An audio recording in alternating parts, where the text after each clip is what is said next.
গতকাল 11 তারিখ 11ই মার্চ এটা একটা মামলা ছিল আমাদের কেশবপুর পুরাতন পশুহাট সংক্রান্ত একটা মামলা। এই মামলাটা অত্যন্ত গুরুত্বপূর্ণ। এই 24 শতাংশ জমি, এটা হচ্ছে কেশবপুর পুরাতন পশুহাট। আপনারা জানেন এটা শত শত বছরের পুরাতন একটা হাট, ব্রিটিশ আমলের একটা হাট।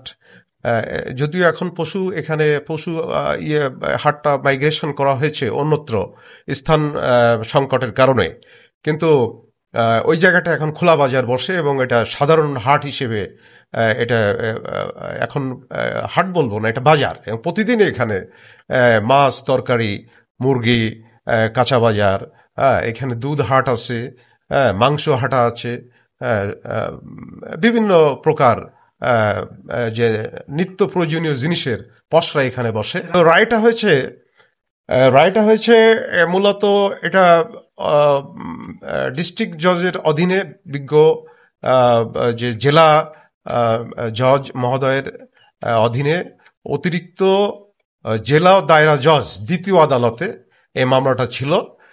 এখানে সরকার পক্ষে রায় হয়েছে এবং এটা দীর্ঘদিনের যে এটা বাজার বা এটা হাট, সেটা আরো বেশি সুপ্রতিষ্ঠিত হলো।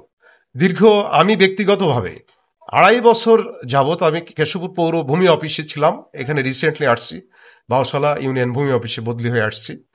তো আসার পরেও কর্তৃপক্ষ আমাকে কিন্তু চিঠি করে দিয়েছে এই মামলাতে সাক্ষী দেওয়ার জন্য, যেহেতু বিষয়টা আমার জানা আছে। তা আমি চেষ্টা করেছি এবং বিভিন্ন সময় অনেক তথ্য উপাত্ত যেটা যখন নির্দেশনা দিয়েছেন আদালত বা আমাদের কর্তৃপক্ষ, আমি সেগুলো কালেকশন করার উদ্যোগ নিয়েছি। সর্বশেষে আমাদের যে স্থানীয় প্রশাসন এবং জেলা প্রশাসন আমাদের সকল কাজে সহযোগিতা প্রদান করেছেন। আমরা তা স্যারদের কাছে কৃতজ্ঞ এবং এটা কেশববাসীর জন্য একটা ভালো সুসংবাদ এবং একটা ঐতিহাসিক রায় হিসেবে আমি এটা বলবো। কারণ এখানে সর্বসাধারণ এবং আপামর জনসাধারণের স্বার্থ, এটা কেশবপুর পুরাতন পশুহাট যেটা সাধারণ হাট হিসেবে ব্যবহৃত হচ্ছে, এটা এখন সুপ্রতিষ্ঠিত হয়েছে আরো অনেক মজবুত ভাবে। এটা একটা স্বার্থন্বেষী মহল ছিল, তারা বিভিন্ন কাগজপাতি একশোনা অস্থায়ী অনেক পেপারসের ভিত্তিতে তারা মালিকানা দাবি করে মামলাটা করেছিল, কিন্তু আদালত সেটা আমলে না নিয়ে এটা হাট হিসেবেই আমাদের সিএস রেকর্ড, এসএ রেকর্ড, আমাদের আরএস রেকর্ড, এটা সব আছে হাট শ্রেণীর। 3টে রেকর্ডই হাট শ্রেণীর এবং ক্যাটেল মার্কেট হিসেবে এটা গেজেট নোটিফিকেশন, এটা গেজেট হয়েছে, সিএ রোলের গেজেট হয়েছে, প্রকাশিত হয়েছে, তার কপি আমরা আদালতে দাখিল করেছি। এখানে বিভাগীয় কমিশনার মহোদয়ের এখানে মামলা হয়েছিল, সেখানেও সেটা আমাদের অনুকূলে গিয়েছে।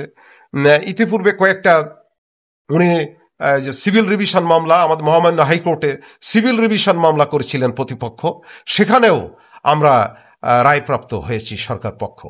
তো কেশবপুরবাসী দীর্ঘদিনের এই যে হাটটা সুপ্রতিষ্ঠিত হয়েছে, আমরা অত্যন্ত খুশি হয়েছি, অত্যন্ত আনন্দিত এবং আমরা কৃতজ্ঞ।